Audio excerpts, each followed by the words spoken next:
Welcome back to my YouTube channel. ಇವತ್ತು ಮಾರ್ನಿಂಗಿಂದನೇ ವ್ಲಾಗ್ನ ಸ್ಟಾರ್ಟ್ ಮಾಡ್ಕೊಂಡಿದ್ದೀನಿ. ಇವತ್ತು ಶುಕ್ರವಾರ, ಹಾಗಾಗಿ ಬೆಳಿಗ್ಗೆನೇ ಎದ್ದು ಪೂಜೆ ಮಾಡ್ಕೊಳ್ಳೋಣ ಅಂತೇಳಿ ರೆಡಿ ಮಾಡ್ಕೊತಾ ಇದ್ದೆ. ನಮ್ಮನೆ ಹತ್ರ ಸ್ವಲ್ಪ ಬಿಲ್ಡಿಂಗ್ ಕನ್ಸ್ಟ್ರಕ್ಷನ್ ಎಲ್ಲ ನಡೀತಾ ಇದೆ, ಹಾಗಾಗಿ ಸೌಂಡ್ ಜಾಸ್ತಿನೇ ಬರ್ತಾ ಇದೆ. ನನ್ನ ವಾಯ್ಸು ಕೇಳಲ್ಲ ಅಲ್ಲಿ, ಹಾಗಾಗಿ ನಾನು ಡೈರೆಕ್ಟಾಗಿ ವೀಡಿಯೋನೇ ಮಾಡಿಬಿಟ್ಟು ವಾಯ್ಸ್ ಓವರ್ ಕೊಡೋಣ ಅಂಥೇಳಿ ಮಾಡ್ಕೊಂಡಿದ್ದೆ ಇವತ್ತು. ಮತ್ತು ನನ್ನ ಹತ್ರ ಮೈಕು ಕೂಡ ಇರಲ್ಲ ಅಲ್ವಾ, ನಾನು ಮಾತಾಡೋದು ಅಷ್ಟಾಗಿ ಕೇಳಲ್ಲ. ನಾನು ಡೈರೆಕ್ಟಾಗಿ ಏನು ವೀಡಿಯೋ ಮಾಡಬೇಕಾದ್ರೆ ಮಾತಾಡ್ತೀನಿ ನೋಡಿ, ಅದೇನೆ. ನಾನೆಲ್ಲ ಮೈಕ್ ಯೂಸ್ ಮಾಡಲ್ಲ ಅಲ್ಲ, ಹಾಗಾಗಿ ಕೇಳಿಸಲ್ಲ ಅಂತೇಳ್ಬಿಟ್ಟು ವಾಯ್ಸ್ ಓವರಲ್ಲೇ ಮಾಡ್ಕೊಳ್ಳೋಣ ಅಂತೇಳಿ ಮಾಡ್ಕೊತಾ ಇದ್ದೆ. ಇವತ್ತೊಂದು ಹೊಸ ರೆಸಿಪಿನೂ ಕೂಡ ಮಾಡ್ಕೊಂಡಿದ್ದೆ, ಬಟ್ ಅದು ಶೂಟ್ ಮಾಡ್ಕೊಂಡಿದ್ದೆ, ಮಿಸ್ ಆಗಿಬಿಟ್ಟಿದೆ ಅದು. ಹಾಗಾಗಿ ನಾನು ಅದನ್ನು ನಿಮಗೆ ರೆಸಿಪಿನ ಯಾವ ಥರ ಮಾಡಿದೆ ಅಂತಲೂ ಕೂಡ ನಿಮಗೆ ತೋರಿಸೋದಕ್ಕಾಗೋದಿಲ್ಲ. ಬಟ್ ತುಂಬಾ ಟೇಸ್ಟಿಯಾಗಿತ್ತು. ನೆಕ್ಸ್ಟ್ ಟೈಮ್ ಏನಾದ್ರೂ ಮಾಡಿದಾಗ ಅದನ್ನು ಶೂಟ್ ಮಾಡಿಕೊಂಡು ನಿಮ್ಗೊಂದು ಸಲ ತೋರಿಸ್ತೀನಿ. ನೀವು ಕೂಡ ಮನೇಲಿ ಟ್ರೈ ಮಾಡಿ ನೋಡಿ. ಇನ್ನು ನಾನು ಪೂಜೆ ಮುಗಿಸ್ಕೊಂಬಿಡೋಣ ಅಂಥೇಳಿ ಮುಗಿಸ್ಕೊತಾ ಇದ್ದೆ. ನೈವೇದ್ಯ ಎಲ್ಲ ಇಟ್ಟು ಪೂಜೆ ಮುಗಿಸ್ಕೊತಾ ಇದ್ದೆ ನಾನು. ನನಗೇನು ಗೊತ್ತಾ, ಈ ಥರ ಪೂಜೆ ಮತ್ತು ಏನಾದ್ರೂ ಸಂಪ್ರದಾಯವಾಗಿ ಏನಾದರೂ ಒಂದು ಪದ್ಧತಿ ಇದ್ದಾಗ ನನಗೆ ಸೀರೆ ಎಲ್ಲ ಹಾಕ್ಕೊಂಡು ಟ್ರೆಡಿಷನಲಾಗಿ ರೆಡಿಯಾಗಿ ಈ ಥರ ಪೂಜೆ ಮಾಡೋದು ಅಂದರೆ ತುಂಬ ಇಷ್ಟ. ನನ್ನ ವ್ಲಾಗ್ ನೋಡ್ತಿದ್ರೆ ನಿಮಗೆ ಗೊತ್ತಿರುತ್ತೆ, ನಾನು ಆಲ್ಮೋಸ್ಟ್ ಎಲ್ಲ ವ್ಲಾಗಲ್ಲೂ ಕೂಡ ಸೀರೆನೇ ವೇರ್ ಮಾಡಿರ್ತೀನಿ. ನನಗಷ್ಟು ಇಷ್ಟ ಮತ್ತು ಕಂಫರ್ಟ್ ಅಂತಲೂ ಅನಿಸುತ್ತೆ ನನಗೆ. ಇನ್ನು ನಾನು ಇವತ್ತು ಕೂಡ ಸಿಂಪಲಾಗಿ ಒಂದು ಸೀರೆನ ವೇರ್ ಮಾಡಿ ಪೂಜೆ ಮಾಡ್ಕೊತಾ ಇದ್ದೀನಿ. ನಾನು ದೇವಸ್ಥಾನಕ್ಕೆ ಹೋದಾಗ್ಲೂ ಅಷ್ಟೇ ಸೀರೆನೇ ಜಾಸ್ತಿ ವೇರ್ ಮಾಡೋದು. ಏನಾದ್ರೂ ಈ ಥರ ಚಳಿ ಅಥವಾ ಮಳೆ ಆ ಥರ ಏನಾರು ಇದ್ದಾಗ ಮಾತ್ರ ಬೇರೆ ಥರ ಡ್ರೆಸ್ನ ಹಾಕ್ಕೊಂಡು ಹೋಗ್ತೀನಿ. ಆಲ್ಮೋಸ್ಟ್ ನಾನು ಟೆಂಪಲ್ಗೆಲ್ಲಿ ವಿಸಿಟ್ ಮಾಡಿದಾಗ ಸೀರೆಗೇ ಪ್ರಿಫರೆನ್ಸ್ ಕೊಡ್ತೀನಿ ನಾನು. ನನಗಷ್ಟು ಇಷ್ಟ. ಎಲ್ಲಾದರೂ ಹೋದಾಗ ಈ ಥರ ಸೀರೆ ಎಲ್ಲ ಹಾಕ್ಕೊಳ್ಳೋದು ತುಂಬಾ ಇಷ್ಟ ನನಗೆ. ಹಾಗಾಗಿ ಇವತ್ತು ಕೂಡ ಈ ಥರದ್ದೊಂದು ಸಿಂಪಲ್ಲಾಗಿ ಸೀರೆ ವೇರ್ ಮಾಡಿದೆ. ಇದು ನನಗೆ ತುಂಬ ಕಂಫರ್ಟ್ ಅಂತ ಅನ್ನಿಸ್ತಾ ಇತ್ತು.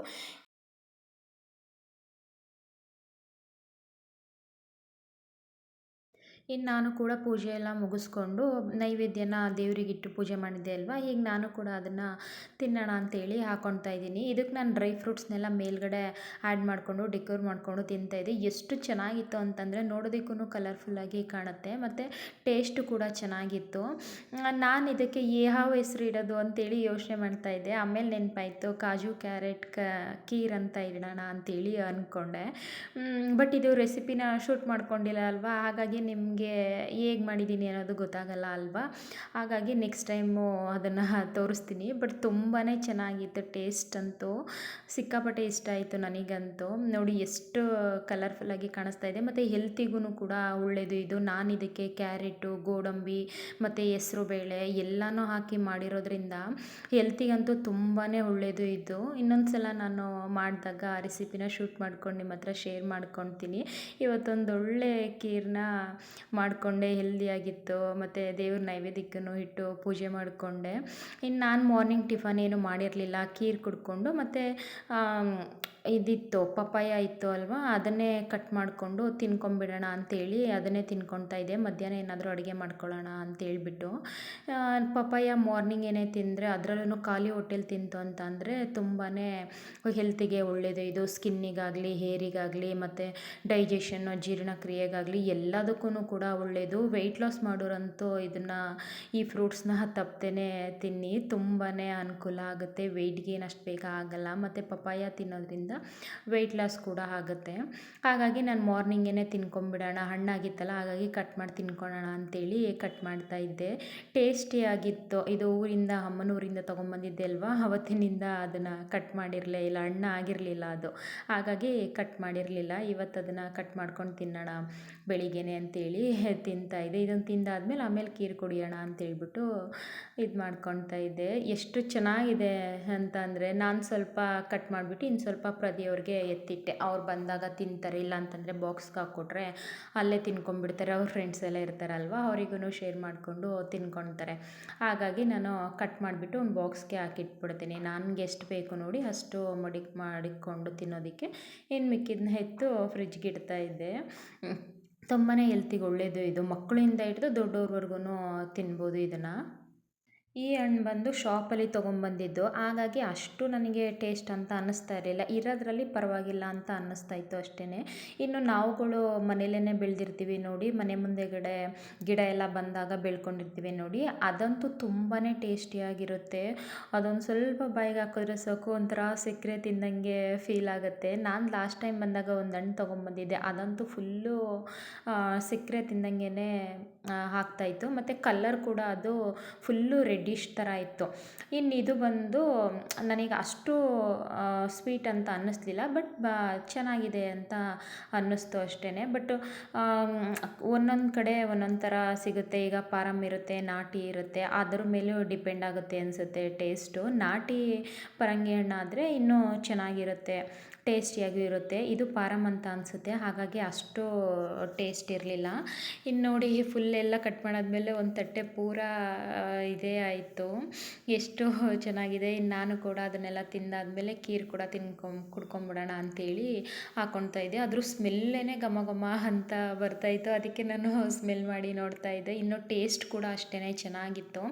ನೀವು ಬೇಕಂದರೆ ಇದನ್ನು ಫ್ರಿಜ್ಜಲ್ಲೂ ಕೂಡ ಇಟ್ಬಿಟ್ಟು ಆಮೇಲೂ ಅದನ್ನು ಕುಡಿಬೋದು. ಸ್ವಲ್ಪ ಕೋಲ್ಡಾಗಿ ಬೇಕು, ಬಾದಾಮ್ ಮಿಲ್ಕ್ ಟೈಪಲ್ಲಿ ಬೇಕು ಅಂತಂದರೆ ಆವಾಗ್ಲೂ ಕುಡಿಬೋದು. ತುಂಬ ಚೆನ್ನಾಗಿರುತ್ತೆ, ನೋಡೋಕ್ಕೂ ಕಲರ್ಫುಲ್ ಅಂತ ಅನಿಸುತ್ತೆ, ಮತ್ತು ಹೆಲ್ತಿಗೂ ಕೂಡ ಒಳ್ಳೇದಲ್ವಾ. ಹಾಗಾಗಿ ಚೆನ್ನಾಗಿ ಅನ್ನಿಸ್ತಾ ಇತ್ತು. ನನಗಂತೂ ಸಿಕ್ಕಾಪಟ್ಟೆ ಇಷ್ಟ ಆಯಿತು. ಒಂದ್ಸಲ ರೆಸಿಪಿನ ಶೇರ್ ಮಾಡ್ಕೊತೀನಿ, ನೀವು ಕೂಡ ಮನೇಲಿ ಟ್ರೈ ಮಾಡಿ ನೋಡಿ. ನಾನು ಖೀರೆಲ್ಲ ಕುಡ್ಕೊಂಡು ಹಾಗೆಯೇ ಟಿ ವಿ ನೋಡಿಕೊಂಡು ಖೀರನ್ನ ಕುಡಿತಾ ಇದ್ದೆ ನಾನು.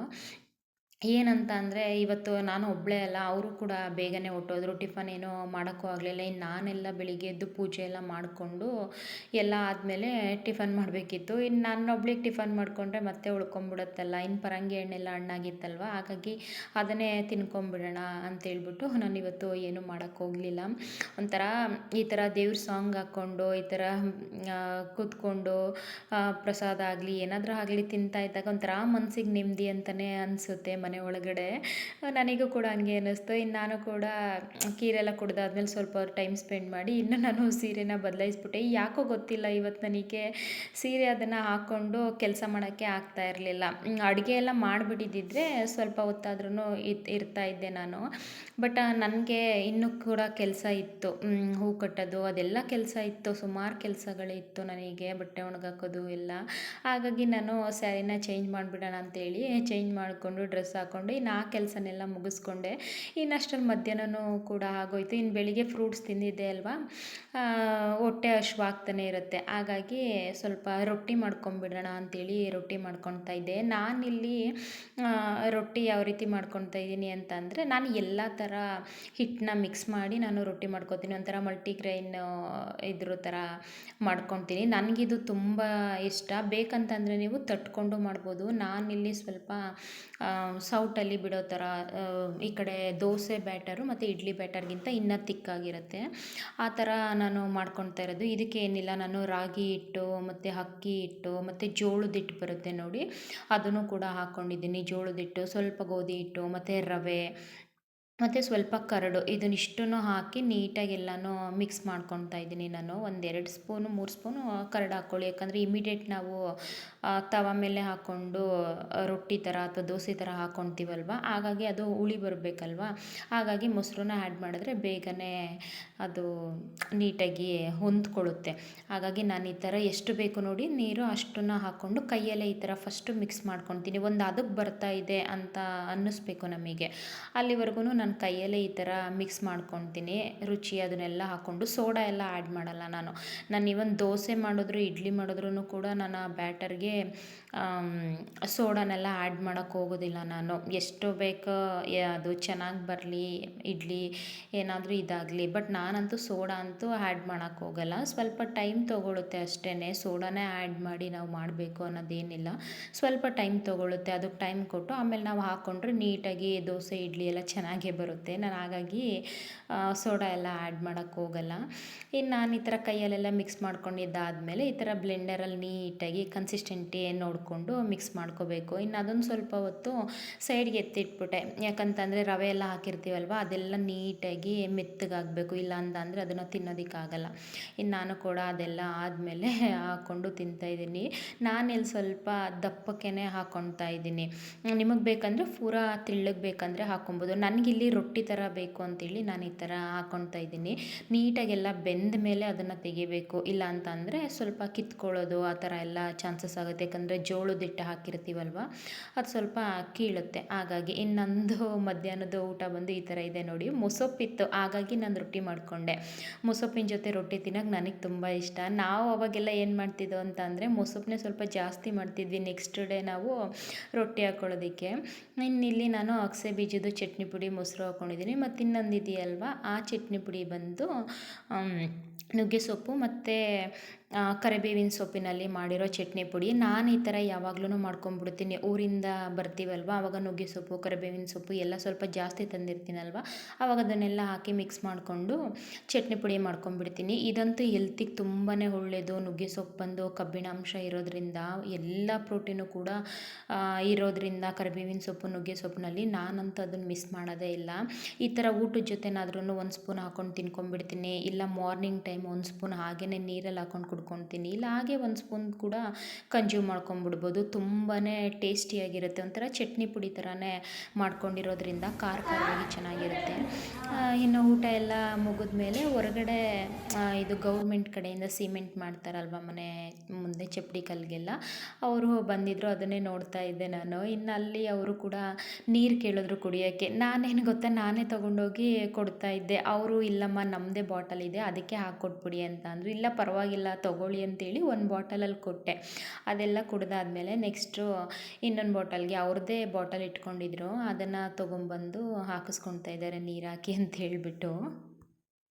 ಅವ್ರೇನು ಗೊತ್ತಾ, ಈ ಬಿಸ್ಲರಿ ವಾಟರ್ ಬಾಟಲ್ ಇರುತ್ತಲ್ವ ಅದು, ಮತ್ತು ಈ ಫಾಂಟಾ, ಮ್ಯಾಂಗೋ ಅದೆಲ್ಲ ಕುಡಿದ್ಮೇಲೆ ಬಾಟಲ್ಗಳಿರುತ್ತಲ್ವ, ಅದನ್ನೇ ಅವರು ನೀರು ಹಾಕ್ಸ್ಕೊಳ್ತಾ ಇದ್ರು. ನಾನು ಅದನ್ನೇ ಹೇಳ್ತಾ ಇದ್ದೆ, ಇದನ್ನೆಲ್ಲ ಇಟ್ಕೊಬೇಡಿ, ಇದೆಲ್ಲ ಹೆಲ್ತಿಗೆ ಒಳ್ಳೇದಲ್ಲ, ಎಕ್ಸ್ಪೈರಿ ಡೇಟ್ ಇರುತ್ತೆ ಈ ಬಾಟಲ್ಗೆಲ್ಲ. ಹಾಗಾಗಿ ಇದನ್ನೆಲ್ಲ ಆಚೆ ಹಾಕ್ಬಿಟ್ಟು ಬೇರೆದು ಯಾವುದಾದ್ರೂ ತೊಗೊಳ್ಳಿ, ಇಲ್ಲ ಸ್ಟೀಲ್ದು ಫ್ಲಾಸ್ಕ್ ಟೈಪಲ್ಲಿ ತೊಗೊಂಬಂದ್ಬಿಡಿ ಅಂತ ಹೇಳ್ತಾ ಇದ್ದೆ ನಾನು.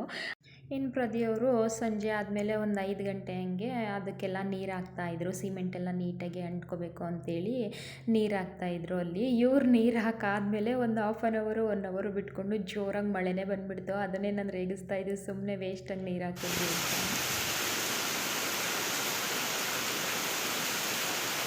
ಎಷ್ಟು ಜೋರಾಗಿ ಬರ್ತಾಯಿದೆ ನೋಡಿ, ಆ ಸೌಂಡಲ್ಲೇ ಗೊತ್ತಾಗ್ತಾ ಇರಬೇಕು ನಿಮಗೆ, ಅಷ್ಟು ಜೋರಾಗಿ ಮಳೆ ಬರ್ತಾ ಇದೆ. ಇನ್ನು ಈ ವ್ಲಾಗ್ನ ನಾನು ಇಲ್ಲಿಗೆ ಎಂಡ್ ಮಾಡ್ತಾ ಇದ್ದೀನಿ. ಇವತ್ತಿನ ಈ ವ್ಲಾಗ್ ನಿಮ್ಗೆ ಏನಾದರೂ ಇಷ್ಟ ಆಗಿತ್ತು ಅಂತಂದರೆ ಪ್ಲೀಸ್ ಒಂದು ಲೈಕ್ ಮಾಡಿ, ಸಬ್ಸ್ಕ್ರೈಬ್ ಮಾಡ್ಕೊಳ್ಳಿ. ಮತ್ತೆ ಸಿಗ್ತೀನಿ ನೆಕ್ಸ್ಟ್ ವ್ಲಾಗಲ್ಲಿ. ಅಲ್ಲಿವರೆಗೂ ಟೇಕ್ ಕೇರ್, ಬಾಯ್.